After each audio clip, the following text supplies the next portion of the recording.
imagen de nuestra Huasteca.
Actualización COVID-19 San Luis Potosí. En este caso, pues son 30 las defunciones que se han registrado en nuestro estado y también en otro sentido, de los casos nuevos que se detectaron en las últimas horas, son 15 y con esto acumulamos 509 casos en el estado de San Luis Potosí. Decirles de la situación de la vigilancia epidemiológica, la búsqueda intencionada de estas 3.377 personas se lleva a cabo en todo el estado se están haciendo estas acciones, lo pueden ver a través de esta tabla en tema de los confirmados, pero también toda la búsqueda y la atención médica que está atrás de todo esto. Trabajamos el número de establecimientos en los cuales, tanto esenciales como no esenciales, se han tenido que aplicar algunas medidas de seguridad. En lo de relacionado con alimentos, purificadoras, funerarias, laboratorios, competencia de estos servicios de salud, por conducto de la Comisión Estatal de Protección contra Riesgos, se han aplicado ese número de medidas, y los establecimientos no esenciales, toda vez que son competencias de los ayuntamientos, de los 58 ayuntamientos, se ha trabajado una estrategia de cierre voluntario con el fin de abonar a la disminución de la movilidad de la población, y toda vez que están catalogados en el acuerdo específico de colaboración o con las entidades federativas emitidas por el gobierno federal como establecimientos no esenciales. Solo, si nuestra curva epidémica nos permite no poner en riesgo a la población, podríamos considerar empezar a revisar este plan de regreso a una nueva normalidad, tal y como lo han instruido las autoridades federales. Reitero, estamos en fase 3, hay transmisión generalizada, se están incrementando el número de casos, se está incrementando el número de hospitalizados, se están incrementando el número de defunciones, y si no nos unimos como sociedad, la autoridad sanitaria no puede hacerlo todo, la autoridad estatal no puede hacerlo todo, la autoridad municipal no puede hacerlo todo. La decisión está en tus manos, desde lavarte las manos hasta no salir y exponer a tu familia, o bien, si lo tienes que hacer, con todas las medidas de prevención y de protección para ti y para tu familia. Amigo transportista, te damos las siguientes recomendaciones para prevenir el COVID-19. Evita circular si presentas síntomas respiratorios. Evita ir acompañado de niños, adultos mayores o personas con factores de riesgo. Uso obligatorio de cubrebocas. Lavado frecuente de manos. No olvides la sana distancia. Sanitización de vehículos y equipo de trabajo. Para cualquier duda o información, marca a la línea COVID 800-123-8888 o visita la página slpcoronavirus.mx. Por tu salud y por la de tu familia, quédate en casa. Servicios de Salud, Gobierno del Estado.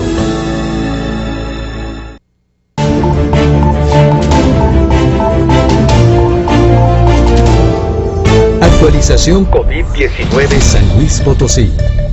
Hemos mantenido un incremento sostenido en el número de casos por las últimas 3 semanas, y que esto coincide con la movilización que se dio en abril, y también lo hemos reiterado con la fase 3, que es de transmisión local sostenida, donde se están dando los contagios en diferentes municipios del estado, como lo vamos a ver más adelante.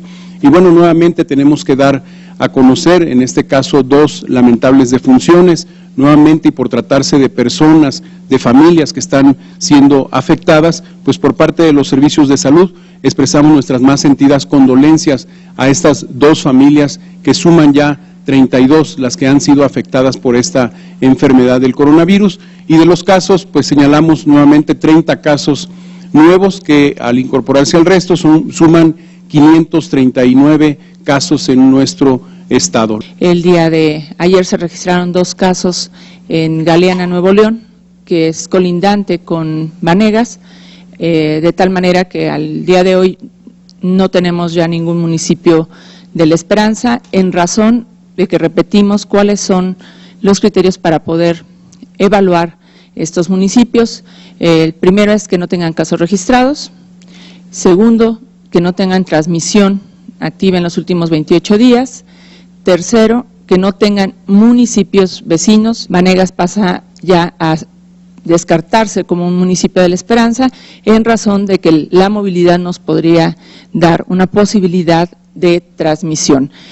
No podemos violentar el acuerdo presidencial en donde nos marca muy claramente que hasta el 30 de mayo solo las actividades esenciales con todas las medidas de prevención, de protección pueden estar operando y pueden estar funcionando. Estamos organizando y preparando el plan en donde vamos a estar regresando a una nueva normalidad que no será de manera inmediata, es decir, no mañana. Tendrá que hacerse mediante la vigilancia de esta curva epidémica, el número de contagios, pero sobre todo la capacidad del sistema de salud.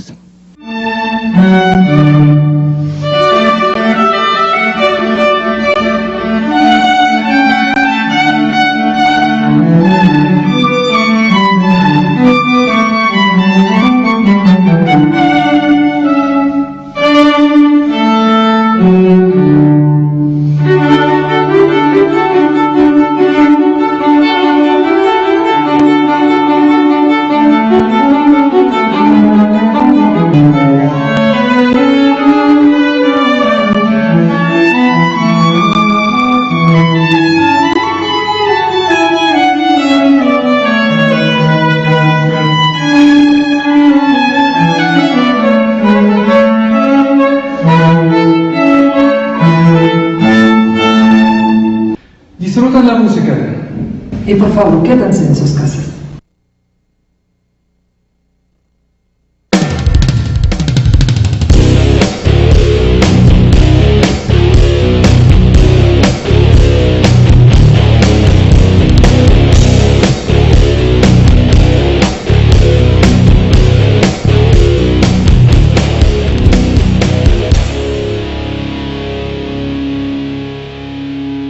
El partido de Morena pretende que el INEGI vulnere la vida y propiedad privada de las personas, dándole facultad para que indaguen su patrimonio inmobiliario y financiero de todos los mexicanos. Es inaceptable porque vulnera la libertad financiera y patrimonial de los ciudadanos.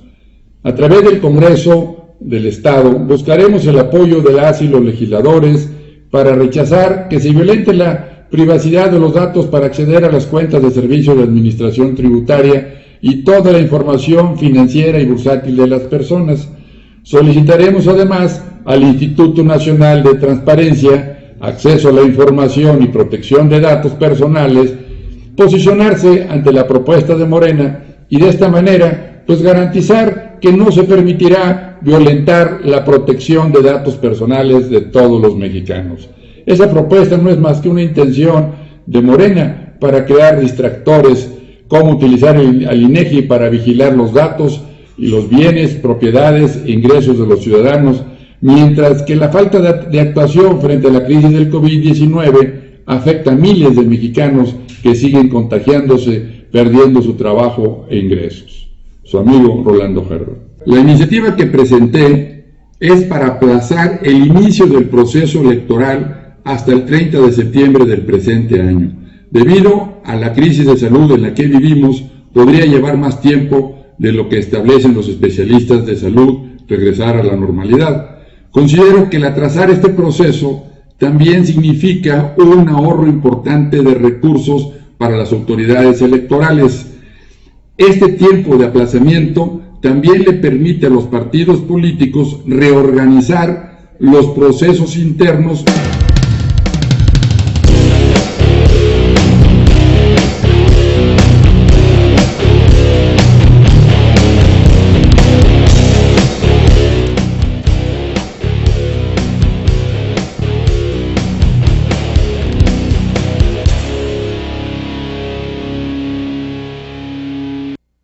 Buenas tardes a todos, les habla su amigo Giovanni Ramón. Ante la confirmación hoy de la presencia del COVID-19 en nuestro municipio, hago un llamado a todo el municipio a reafirmar este compromiso y donde hoy queremos seguir trabajando en conjunto. Es una responsabilidad de todos, no bajaremos la guardia. Mi agradecimiento a los comerciantes, ambulantes y establecidos de Axtla. Hoy el compromiso es del gobierno a estas familias que lamentablemente se vieron afectadas y asimismo al transporte público, y mi reconocimiento a toda la ciudadanía en general, a seguir las recomendaciones de la Secretaría de Salud. Muchas gracias y a quedarnos en casa todos. Honorable Ayuntamiento de Axtla, 2018-2021. Un gobierno para todos.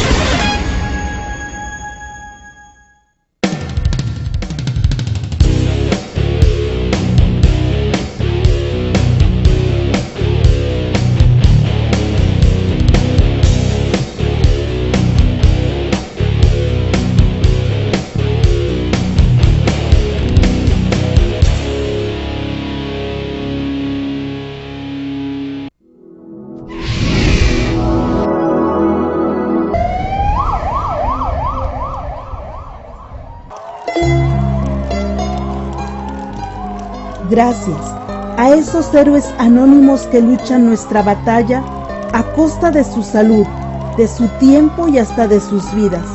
Ayúdales quedándote en casa. Esta contingencia pasará y seguro es que ya nada será igual. Por eso no podrá debilitarnos, sino que nos hará más fuertes.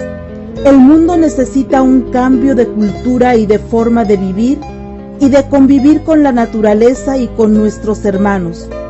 Y seguro es que valoraremos más lo que hoy tenemos y sobre todo, amaremos más a nuestras familias y a nuestra libertad. Por eso, hoy más que nunca, quédate en casa. Tu hogar es el lugar más seguro en estos momentos. Tengamos fuerza y esperanza que pronto acabará.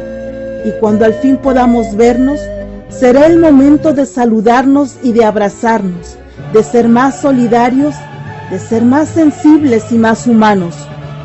Es tiempo de crecer juntos como mexicanos. Es tiempo de redireccionar y enfrentar nuevos retos para demostrar que juntos somos invencibles. Hazlo por ti, hazlo por mí y por todos a tu alrededor. Hazlo por toda tu familia y tus seres queridos, para que cuando volvamos a vernos no nos falte nadie. Levántate, México, y piensa, oh patria querida, que el cielo, un soldado en cada hijo te dio para luchar contra el extraño enemigo. ¡Vamos, México! ¡Ánimo, Tamazunchale!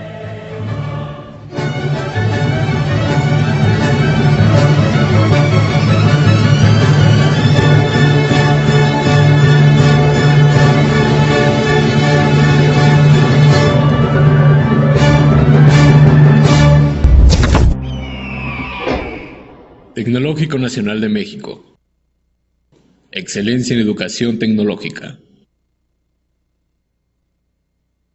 Cuando vemos a una persona rica, nos fijamos en su casa, en su coche, en su negocio y en su ropa. Sin embargo, de manera general, no ponemos atención en lo más importante, su mentalidad. La manera de pensar de un millonario es la clave para entender ¿De dónde surge la abundancia material? Tenemos que entender que nuestro modo de pensar determina nuestras acciones, que al final se convierten en resultados. A partir de este razonamiento, descubrimos que si queremos libertad financiera, tenemos que empezar por analizar nuestro estado mental. En este video te presentaré un resumen del libro Los secretos de la mente millonaria, de Harv Eker, en donde podrás entender la monumental diferencia entre desear tener más dinero y lograr tener más dinero. La clave está en ajustar y corregir el sistema de nuestra mente. En la primera parte del libro, el autor nos explica de qué manera nuestra mente está relacionada con el dinero. Hay 4 conceptos fundamentales que tenemos que entender. El primero es que las raíces crean frutos. Imagina 2 frutas diferentes, una con un sabor delicioso y otra con un sabor horrible. Para estudiar por qué una sabe tan buena, tenemos que ir al árbol donde la recogimos. Y no solo eso, tenemos que estudiar el suelo y sobre todo las raíces que sustentan ese árbol. Si queremos frutos buenos, necesitamos mejorar las raíces. La segunda es que vivimos en un mundo de consecuencias. El dinero y la riqueza son resultados, son consecuencias de nuestro estado interior. Si queremos estar bien en el exterior, es decir, materialmente, tenemos que trabajar en nuestro interior. Esto significa estar bien mentalmente y emocionalmente. Los resultados exteriores están completamente ligados a nuestro estado interior. La tercera es que nuestras vidas están determinadas por un plan financiero interior. Todos tenemos un termostato financiero interno, que determina con cuánto dinero nos sentimos bien. Si exteriormente te enriqueces pero tu mente no está preparada, será muy fácil perder esa fortuna. Existen muchos casos de gente que gana la lotería, pero en un año pierden todo el dinero que habían ganado. Esto pasa porque su plan financiero interno no estaba preparado para sustentar la riqueza exterior que habían conseguido. La cuarta es que nuestra realidad está directamente ligada a nuestra calidad de pensamientos. Existe una fórmula muy importante que tenemos que reconocer. La programación de tu mente lleva a tus pensamientos. Tus pensamientos dan lugar a tus sentimientos. Tus sentimientos llevan a tus acciones. Y por último, tus acciones crean resultados. Es decir, que al reconfigurar tu mente, puedes modificar tus resultados. Entendiendo estos 4 puntos, tienes que reprogramar tu mente para lograr los objetivos que deseas en la superficie. Si tu deseo es ser millonario, primero tienes que configurar tu mente en modo millonario. El primer paso para lograr resultados es entender que la mentalidad tiene que cambiar.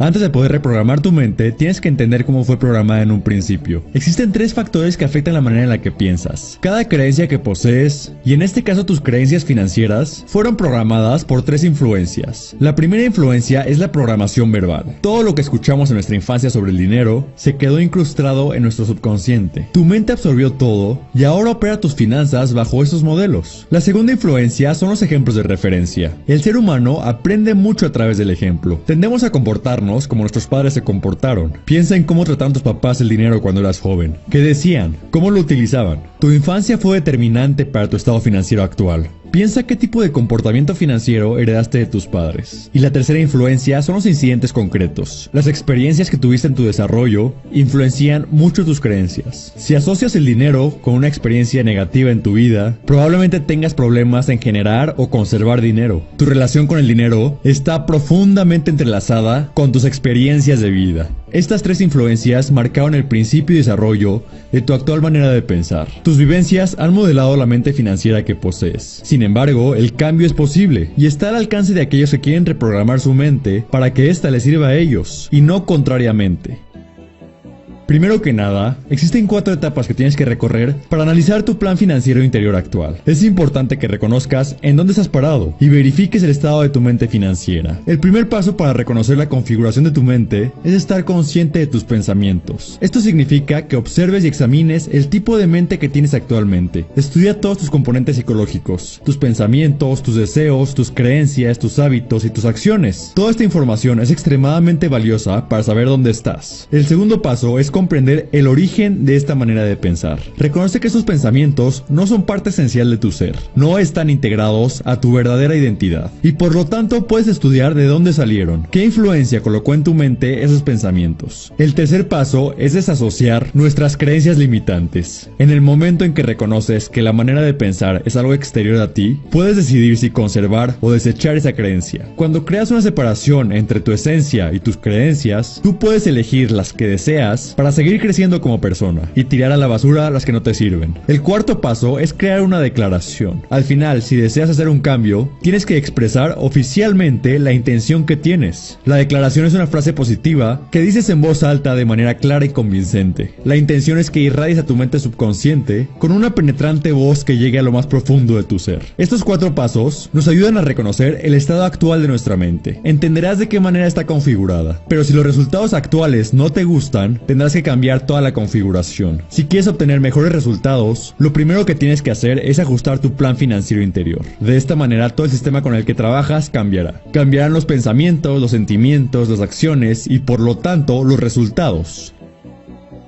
El sistema de creencias de los pobres no es igual al sistema de creencias de los ricos. Si tu objetivo es tener mejores resultados, tienes que adoptar nuevas maneras de pensar. En este libro, el autor menciona 17 creencias millonarias que tienen la capacidad de transformar tu vida desde adentro. Si estos 17 conceptos los analizas, los estudias, los comprendes y los ejerces en tu vida, tus pensamientos cambiarán. Y como ya sabes a estas alturas, los resultados cambiarán. El proceso toma tiempo. Este no es un atajo para hacerte rico del día a la mañana. Cambiar tu mentalidad puede tomar desde un mes hasta años. Depende de qué tan rápido puedas retener y aplicar estos 17 conceptos. Los principios que a continuación te mencionaré hablan de lo que creen los ricos en contraste con lo que creen los pobres. Sin embargo, esto no es de ninguna manera una crítica a los pobres. Estos principios son exclusivamente para tu desarrollo personal. No es para glorificar a los ricos ni para condenar a los pobres. El único fin de compartir estos principios es para que tú puedas aplicarlos en tu vida, si es que crees que puedes sacarle beneficio. Entendiendo esto, ahora sí comencemos con la lista de las 17 creencias millonarias para transformar tu plan financiero interior.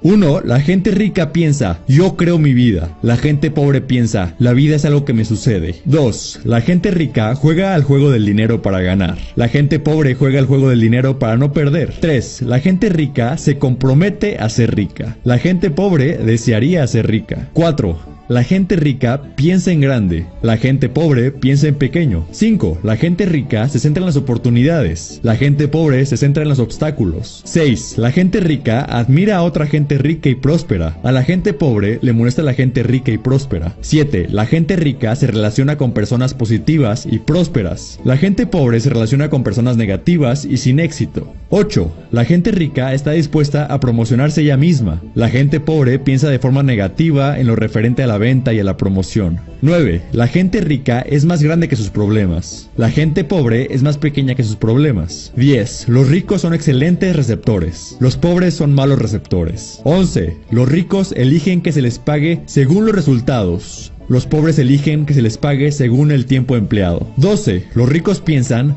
las dos cosas. Los pobres piensan o esto o lo otro. 13. Los ricos se centran en su fortuna neta. Los pobres se centran en lo que ganan con su trabajo. 14. La gente rica administra bien su dinero. La gente pobre administra mal su dinero. 15. Los ricos hacen que su dinero trabaje mucho para ellos. Los pobres trabajan mucho por su dinero. 16. Los ricos actúan a pesar del miedo. Los pobres dejan que el miedo los detenga. Y por último, y en lo personal creo que el principio más importante, 17. Los ricos aprenden y crecen constantemente. Los pobres piensan que ya lo saben. Estos son los 17 principios que te servirán para obtener mejores resultados. Estúdialos, adóptalos y ve cuáles te funcionan. Recuerda, el proceso toma tiempo, pero aquí te presento un camino para transformar tus finanzas. Depende de ti dar el primer paso y empezar a recorrerlo. Este libro presenta una clara metodología para alcanzar los objetivos en cualquier área de tu vida, incluyendo sobre todo la parte financiera. Si te interesa, te recomiendo mucho que lo leas y profundices más en el tema. El camino a la riqueza es largo y hay muchos elementos que tenemos que dominar, pero la ruta está trazada. Recuerda que la única manera de lograr los resultados económicos que quieres es transformando tu plan financiero interior. Todo está ligado a tus pensamientos. Modifica tu interior y mejorarás el exterior. Este video es un pequeño paso. Ya lo diste. Ahora continúa el camino, sigue cultivándote y aprendiendo, transforma tu mente y comienza a actuar.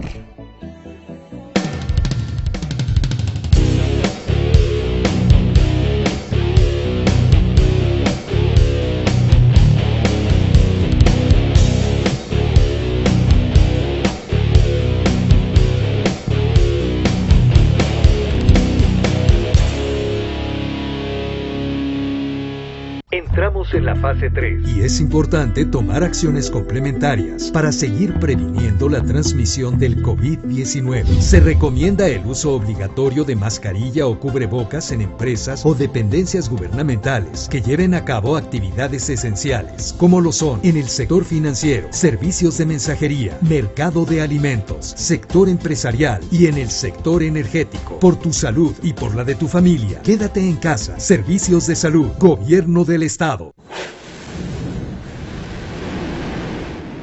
Crazy Kids.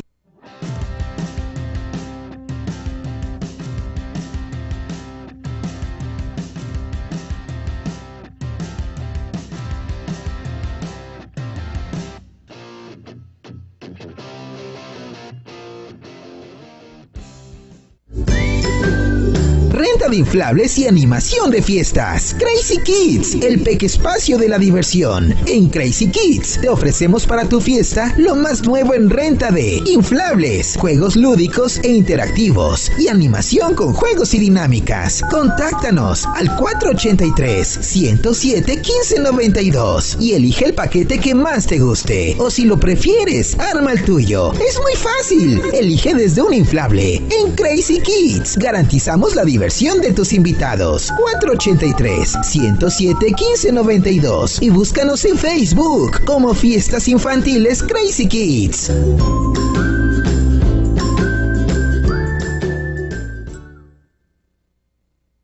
Entramos en la fase 3 y es importante tomar acciones complementarias para seguir previniendo la transmisión del COVID-19. Si usas el transporte público, si te encuentras al interior de centros comerciales y si tienes que realizar un trámite esencial que requiere proximidad menor a 1 metro de distancia, se recomienda el uso de mascarilla o cubrebocas de tela de algodón. Por tu salud y por la de tu familia, quédate en casa. Servicios de salud, Gobierno del Estado.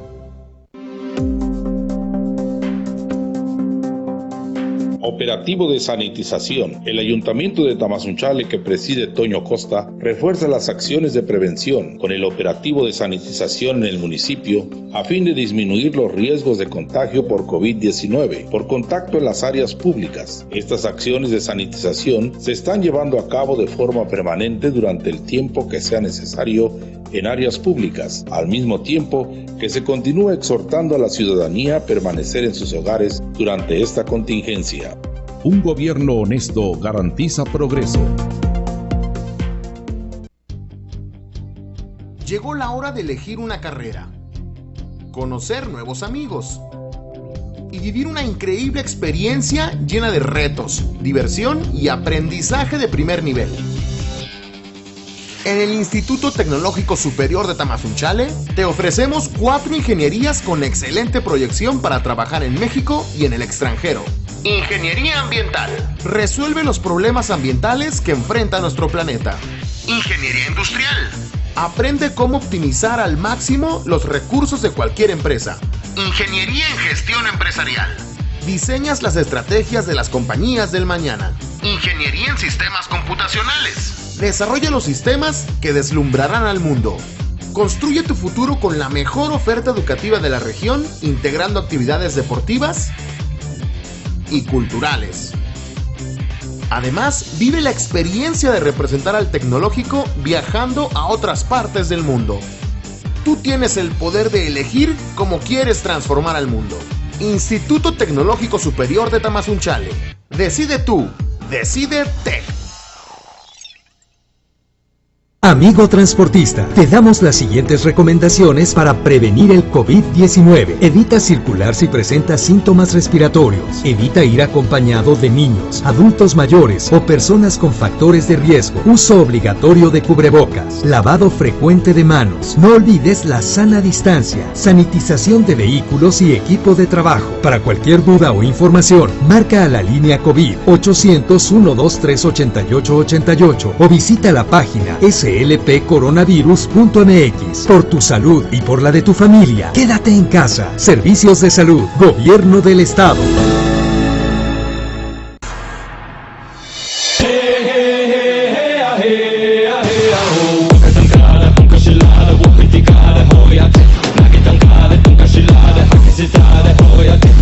Wakana,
este beneficio del agua potable, van a quedar beneficiados 398 vecinos que van a tener, que ahorita ya le pusieron sus tomas y ya una parte ya está funcionando, falta por concluir todavía.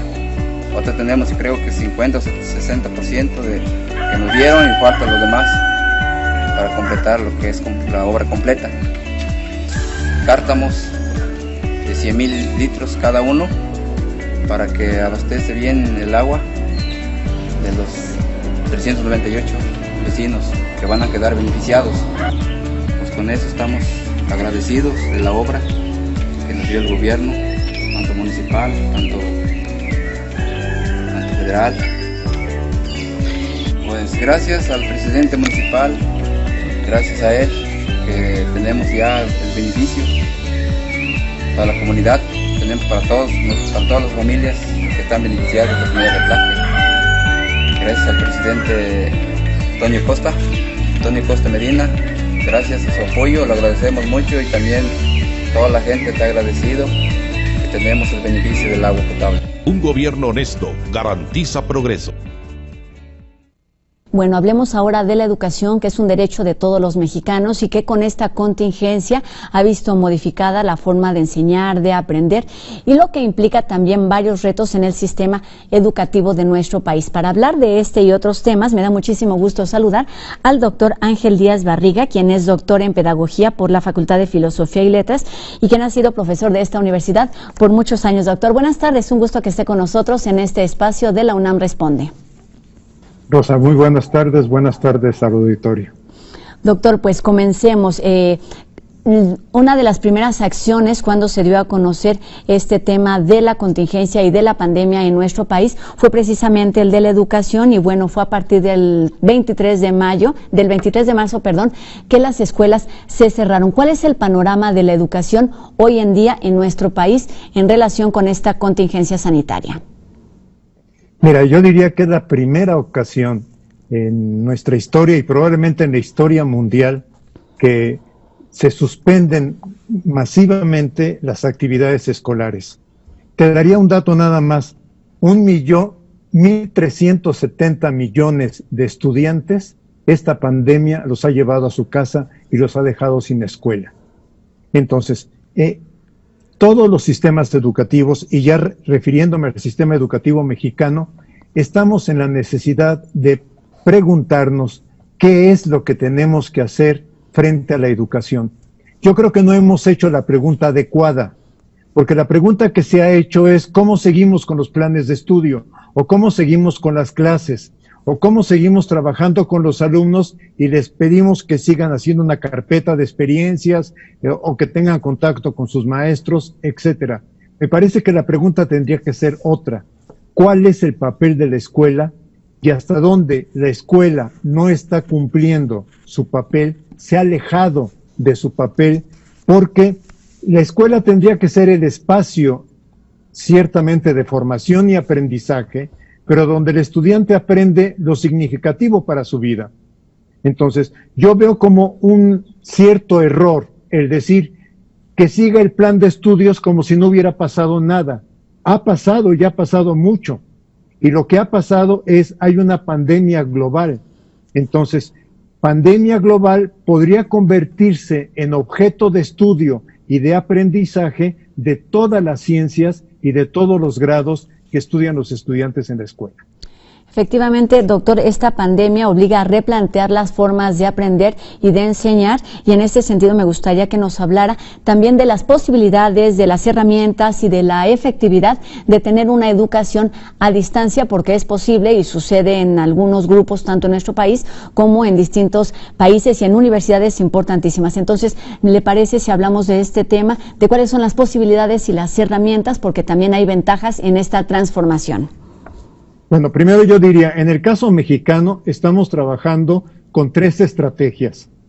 Educación a distancia digital o mediada por tecnología, educación a distancia por televisión educativa y educación por radio. O sea, si bien se le ha dado muchísimo más, yo diría reflectores a la parte digital, a la parte de tecnologías, me parece que es la que en este momento tenemos menos condiciones para desarrollar. Okay. Esto es, no se trata de colocar a un profesor de un lado del monitor y pensar que del otro lado van a estar estudiantes escuchándolos. Eso lo sabemos hacer en el salón de clases. Eso no sirve cuando utilizamos el medio tecnológico digital. La pregunta es, ¿México está capacitado? Yo diría, no necesariamente la respuesta sería sí, porque saber moverse en una computadora, saber usar determinados programas en una computadora, no habilita a una persona para hacer trabajo de educación digital. Yo pondría un ejemplo. Las universidades mexicanas, que es donde se ha desarrollado un poco más el tema de la educación a distancia digital, en realidad nunca hacen un curso con una persona. Siempre es un especialista en la materia, en biología, por ejemplo, un especialista en didáctica que aborde el tema de cómo graduar el proceso de aprendizaje del sujeto, y un especialista en manejo de diseño tecnológico. Okay. Y si no se juntan estos tres especialistas, no se logra hacer un programa mediado por tecnología a distancia. ¿Qué es lo que se está haciendo? Poner profesores frente a la computadora y ponerlos a dar clase. Y esto para los alumnos, no tenemos una investigación consistente en este momento, pero lo que aparece en las redes sociales es que los alumnos dicen es muy aburrido. Esencialmente, sí. Doctor, lo que está mencionando es que falta un proceso de planeación para que esta educación digital cumpla su objetivo. No, yo pienso que este tendría que ser un proceso de formación de mediano plazo. Okay. La SEP, pienso que aquí nos está medio engañando, porque dice, con Google Education, yo lo que voy a hacer es preparar a los maestros del mes de abril al mes de noviembre. Me parece perfecto que hagan un modelo de preparación de los maestros, pero los maestros que están trabajando en línea ya están trabajando en línea. No sé si me explico. Sí, o sea, sí. Nos sorprendió la pandemia sin que tuviéramos una propuesta, sobre todo para educación básica, de educación digital, bien formulada. Y lo que se está haciendo, quizá algunas escuelas privadas, esto habría también que separarlo, quizá algunas escuelas privadas que ya tenían un manejo de tecnologías y donde los alumnos en su casa tienen conectividad y tienen computadora, pueden avanzar un poquito más en esto. Pero esto lo que crea es más desigualdad social. O sea, finalmente cuando tenemos pocos estudios, aquí cuando la CENTE, la sección 9 del sindicato, hizo una encuesta a nivel de la Ciudad de México, encontró que solo el 27% de los estudiantes tiene una computadora conectada en su casa, pero que solo el 57% de los profesores dice, yo tengo formación básica para manejar algún programa como Word, como Excel, etcétera. Y solo el 1%, casi el 2% dice, yo me he formado para trabajar digitalmente. Entonces, estamos ante, digamos, un proyecto de la SEP que entiendo la presión de la respuesta, pero que es una respuesta inadecuada para la realidad del país que tenemos. Doctor. Si tomo otro... No, termine, perdón, adelante. Si tomo otro estudio del fondo consultivo del CONACYT, lo que plantea es que solamente 20,000 hogares en México tienen computadora con conectividad. O sea, pensar que nuestra salida hoy es de educación digital es falso. Exactamente, me parece muy importante que toquemos este tema de la desigualdad social y de la familiarización que tengamos tanto con la tecnología en la ciudad y en las comunidades rurales, pero antes de llegar a esta diferencia me parece que podemos hablar de tres grupos que están involucrados en este tema de educación a distancia. Por un lado son los profesores, por supuesto los alumnos, pero también los padres de familia. Comencemos por uno de ellos, doctor, ¿le parece a los profesores? Los profesores lo que hoy se sienten es recargados de tareas, recargados de trabajo, se les ha dado la tarea de atender a los alumnos. Hay quienes han podido, porque esto, digo, es muy de redes sociales, no hay un estudio sistemático, pero hay quienes han podido formar grupos de WhatsApp con padres de familia y ahí estar enviando y recibiendo tareas de los estudiantes. Hay quien puede comunicarse por alguna vía con los estudiantes y hay quien utilizó la semana del 13 al 19 de marzo para dejar tareas a los alumnos y los alumnos están trabajando en torno a ellas. A los profesores, a algunos se les está pidiendo que den la clase por televisión o que den la clase digital. Se sienten de todas maneras abrumados porque ellos mismos se dan cuenta que no es el medio de trabajo, que no es el medio acostumbrado al trabajo, para el trabajo que realizan, y que estos medios digitales podrían apoyarse en otro tipo de documentos, de versiones, de programas, videos, etcétera, ¿no? Esto por el lado de los profesores, evidentemente se están adaptando a una nueva forma de enseñar que impacta directamente en los alumnos. Doctor, háblenos de este bloque. Los alumnos en general, lo que yo he encontrado en las redes sociales están recargados de tarea. Pareciera que un programa en línea es presentar una clase, dejar una lectura y hacer 20 preguntas. Y entonces los alumnos están con cada clase acumulando preguntas que incluso los que están en televisión dicen, no alcanzo a anotar todas las preguntas que están dictando en el televisor. Esto lleva un poco a comentarios de padres de familia, porque los padres de familia dicen, es que ahora veo a mi hijo tener que estar resolviendo preguntas por más horas que realmente las que tenía cuando estaba en la escuela. ¿Esto significa que hay más aprendizaje? Honestamente, yo lo dudo.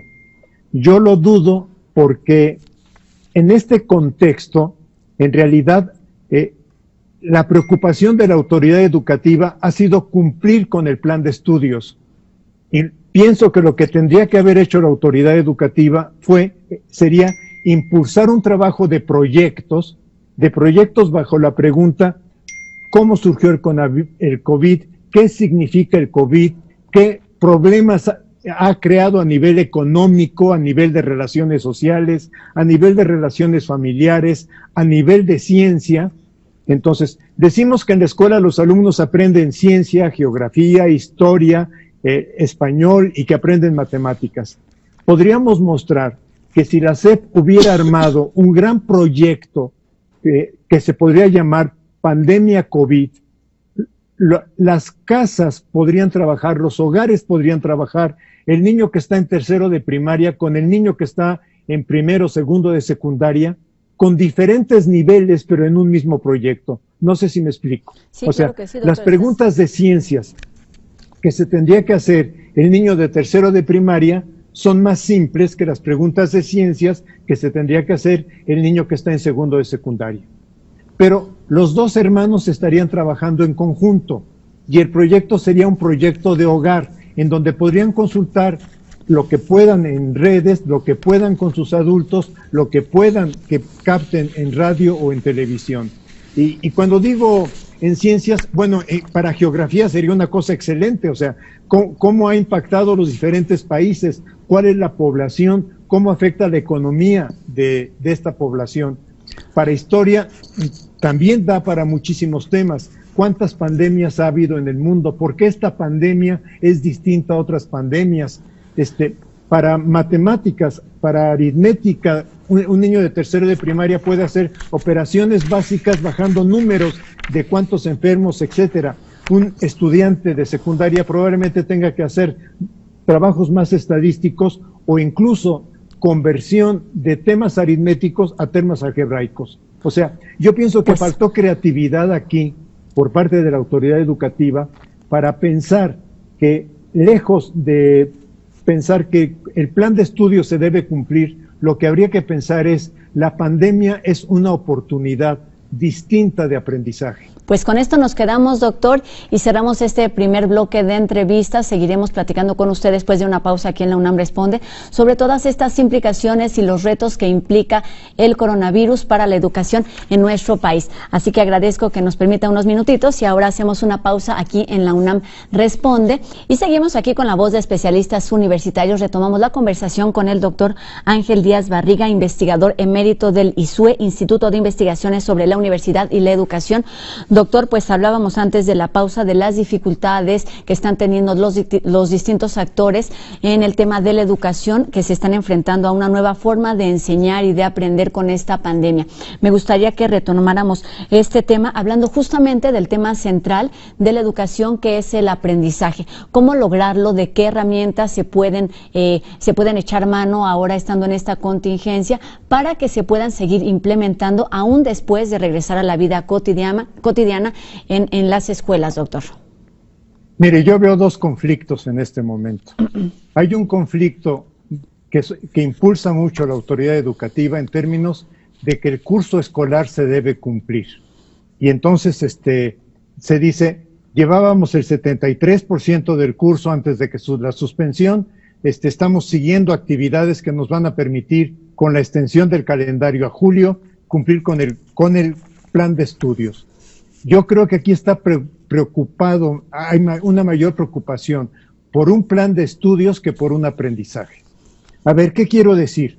Los estudiantes están también viviendo una situación inédita.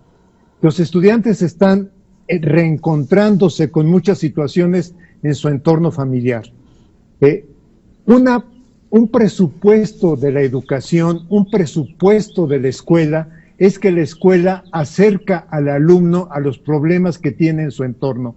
Sin embargo, ahorita vemos como si la escuela le estuviera dando la espalda a los problemas del entorno. Hay prioridad sobre el currículo, sobre los planes de estudio formal, sobre los libros de texto y no sobre lo que está pasando y lo que está viviendo el estudiante. Yo creo que es un momento excepcional, yo diría, para que como sociedad mexicana, como educadores, como especialistas en temas educativos, nos volvamos a preguntar qué queremos de la escuela, para qué existe la escuela, qué buscamos con la escuela. Y si la escuela la buscamos para que el estudiante aprenda un plan de estudios, creo que estamos haciendo bien la tarea. Pero si lo que la escuela buscamos es que el alumno desarrolle aprendizajes y desarrolle una formación que le permita irse construyendo como sujeto social, como ser humano, como un sujeto con capacidad de relacionarse con los demás, estamos muy mal. Pienso que hemos hecho, que no hemos resuelto el conflicto entre una escuela para calificar o una escuela para aprender. Yo diría, no importaría ahorita mucho en este contexto que no fue pensado, que no fue provocado intencionalmente por el sistema educativo, pero que es un contexto ideal para decir, ¿saben qué? Vamos a dejar de lado las calificaciones y nos vamos a preocupar por los aprendizajes cotidianos que tiene el niño. Es un momento para pensar qué es más importante, el plan de estudios formal y el libro de texto o la realidad cotidiana que está viviendo el estudiante. Todos sabemos que el punto de aprendizaje de un alumno es esto que tiene en su entorno. Entonces, si a mí me dice qué retos de aprendizaje hay, el reto es cómo le regresamos el significado a la propia escuela, cómo reconstruimos nuestro concepto de escuela y cómo le regresamos al alumno la posibilidad de encontrarse para aprender. Pienso que el ejercicio que ayer se hizo en el sector salud con el subsecretario López-Gatell, de preguntarle a niños, quienes pudimos seguir algunas de las preguntas que hicieron los niños, vemos que los niños tienen una capacidad enorme de expresar creatividad a través de las preguntas, no de responder lo que los maestros queremos que respondan, o no de responder lo que el plan de estudios pensó que pueden responder. Yo pienso que es momento de voltear la cara hacia el alumno, hacia las distintas etapas del alumno y preguntarle, en este contexto, ¿qué es lo que tú puedes aprender? Y vamos a encontrar que hay respuestas que nos sorprenden, porque están inundados de una información que es cierta, están inundados de una información en torno a que esta pandemia es única, no se había presentado en la humanidad y tiene un conjunto de efectos que pueden ser aprovechados. También es momento, para pensar en padres y madres de familia, pero sobre todo en las madres de familia, cómo en esta pandemia se les ha recargado el rol. O sea, ya no solamente son las responsables del hogar, son las responsables también de cumplir con su trabajo. Varias madres maestras comentan que tienen además que cumplir con dar la clase en línea o con dar la clase en televisión, pero además ahora también tienen que atender al niño de tercero de primaria, al niño de primero de secundaria, etcétera. O sea, no nos estamos dando cuenta sobre quién estamos recargando todo el trabajo de este modelo de escolaridad que quizá tendríamos que romper.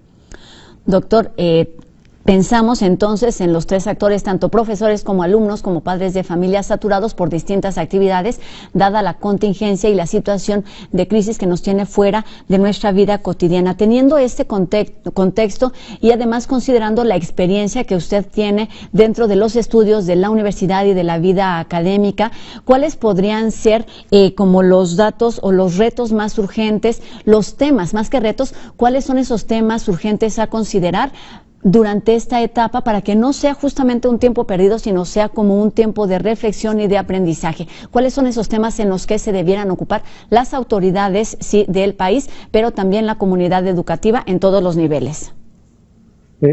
Pienso que lo dije hace rato. O sea, pareciera que la autoridad educativa, y en parte es entendible, está más preocupada porque se cumple el plan de estudios. Y pienso que es el momento también en donde tendríamos que analizar ¿qué, como sociedad, qué queremos de la escuela? ¿Para qué se creó la escuela después de la Revolución Francesa? ¿Para qué crearon la escuela los sistemas educativos? O sea, si crearon la escuela solamente para entretener y tener a los niños un momento, o si crearon la escuela para que sea un espacio real de aprendizaje. Y no puede haber aprendizaje donde no acercamos el contenido del aprendizaje al interés del niño y a la vida cotidiana que está viviendo el niño. Entonces, el niño desde su vida cotidiana nos podría reorientar cómo estructurar este aprendizaje. Esto significa que quizá todos los especialistas, incluyéndome, de que podemos decir, a ver, hagamos el plan de estudios en matemáticas así, o en español así, o en química así, volteemos el asunto y empecemos a ver ¿para qué sirven las matemáticas a un niño de tercero de primaria? ¿Qué necesita aplicar de la química un estudiante que está en tercero de secundaria? De otra forma, vamos a seguir con esto que encontramos en la literatura, porque toda la literatura, casi yo diría, reto que me muestren que no, toda la literatura que analiza la escuela lo que critica es la escuela funciona ya en su lógica de escolarización. Esto es, en su lógica de promover algo que sirve para la escuela, pero no sirve para la vida. Y pienso que la pandemia nos puede ayudar a pensar que es el momento en que tenemos que empezar a replantear la noción escuela, la noción aprendizaje, la noción alumno y, por supuesto, reconstruir la función docente. Porque reconstruir la función docente, sí, tiene que estar fundada en un saber, pero también tiene que estar fundada en un saber escuchar y saber acompañar. Y entonces, para terminar estos minutos de entrevista, doctor, le preguntaría solamente para cerrar, se trata de una oportunidad para ver esta contingencia y la situación en la que se encuentra el sistema educativo en nuestro país para mejorar, se trata de una oportunidad de aprendizaje, pero también de modernización. Exacto, pero no apostar a que lo digital va a resolver aquellos problemas que no hayamos pensado. Entender que tenemos una sociedad altamente desigual. O sea, en ese sentido yo pienso que es correcto que se esté trabajando con televisión, con radio, que se estén haciendo programas de radio en lenguas indígenas. Considero que es una respuesta correcta, pero no se está trabajando el elemento sustantivo. ¿Cuál es el papel de la escuela en la formación del alumno? Pues sí, con esto nos quedamos. Las herramientas están ahí, tanto las digitales, la televisión, como el radio, por supuesto los profesores, los libros, y lo que se busca o lo que se tendría que buscar en todos los sentidos es el de prepararnos para la vida. Doctor, con esto terminamos. Le agradezco mucho que nos haya acompañado en estos minutos de la UNAM Responde con todo su conocimiento en torno al tema de la educación. Doctor Ángel Díaz Barriga, doctor en pedagogía y profesor emérito del ISUE. Muchas gracias.